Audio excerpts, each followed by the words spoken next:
السلام علیکم ورحمۃ اللہ۔ تو آج میں بیان القرآن میں سورۃ البقرہ کی آیت نمبر 67 سے 71 تک پڑھوں گی۔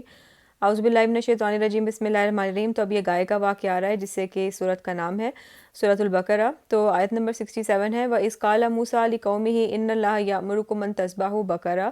یاد کرو جب موسیٰ علیہ السلام نے اپنی قوم سے کہا کہ اللہ نے تمہیں حکم دیا ہے کہ ایک گائے کو ذبح کرو۔ قَالُوا أَتَتَّخِذُونَا هُزُوًا، انہوں نے کہا کہ آپ ہم سے مذاق کر رہے ہیں۔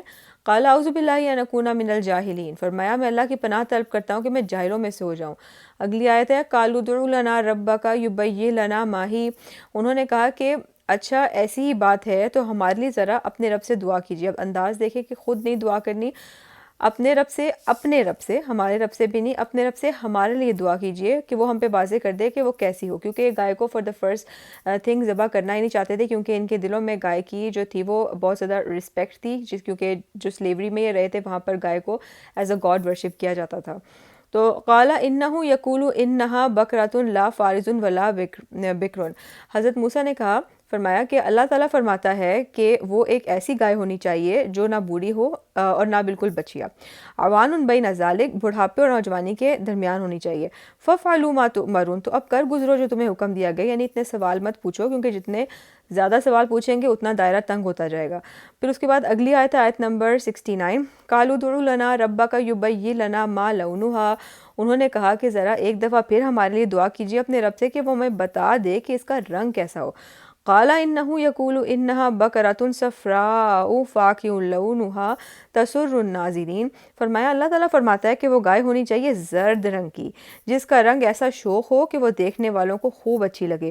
یہ خوبیاں اس گائے کی تھیں جو ان کے ہاں زیادہ سے زیادہ مقدس سمجھی جاتی تھی۔ اگر پہلے ہی حکم پر وہ مان لیتے اور کوئی بھی گائے ذبح کر دیتے تو وہ ایکسیپٹ ہو جاتی، لیکن یکے بعد دیگرے سوالات کے باعث رفتہ رفتہ ان کا گہراؤ ہوتا گیا، اور جس گائے کو وہ بہت زیادہ مقدس جانتے ہیں وہی اسپیسیفک گائے اللہ تعالیٰ نے ان کو کہی کہ اس کو ذبح کیا جائے۔ اس کے بعد آگے ہے آیت نمبر 70، قالوا ادع لنا ربک یبین لنا ما ہی، انہوں نے کہا ذرا پھر اللہ سے ہمارے لیے دعا کیجئے کہ وہ ہم پہ واضح کر دے کہ وہ گائے کیسی ہو۔ ان البقرۃ تشابہ علینا، کیونکہ گائے کا معاملہ یقیناً ہم پر مشتبہ ہو گیا ہے۔ وَإِنَّا إِن شَاءَ اللَّهُ لَمُهْتَدُونَ، اور اگر اللہ نے چاہا تو ہم ضرور راہ پالیں گے۔ آیت نمبر 71 ہے، قال انہ یقول انہا بکرۃ لا ذلول تثیر الارض ولا تسقی الحرث، فرمایا کہ اللہ فرماتا ہے کہ وہ ایک ایسی گائے ہونی چاہیے کہ جس سے کوئی مشقت نہ لی جاتی ہو، اور نہ وہ زمین میں ہل چلاتی ہو، بس بیلی بیٹھی رہتی ہو، اور نہ کوئی کھیتی کو پانی دیتی ہو۔ مسلمۃ لا شیۃ فیہا، وہ صحیح سالم ایک رنگ کی ہونی چاہیے، یعنی اس کے اندر ڈیفرنٹ کلرز نہیں ہونے چاہیے، اور اس میں کسی دوسرے رنگ کے کوئی داغ نہیں ہونے چاہیے۔ قالوا الآن جئت بالحق، انہوں نے کہا کہ اب آپ لائے ہیں میرے پاس ٹھیک بات، یعنی کہ اب کوئی سوال اور رہ نہیں گیا تھا، تو پھر اب کہا کہ اب آپ نے ہمارے لیے بات کو کلیئر کر دیا۔ بات تو پہلی بات سے، پہلی آیت سے ہی کلیئر تھی۔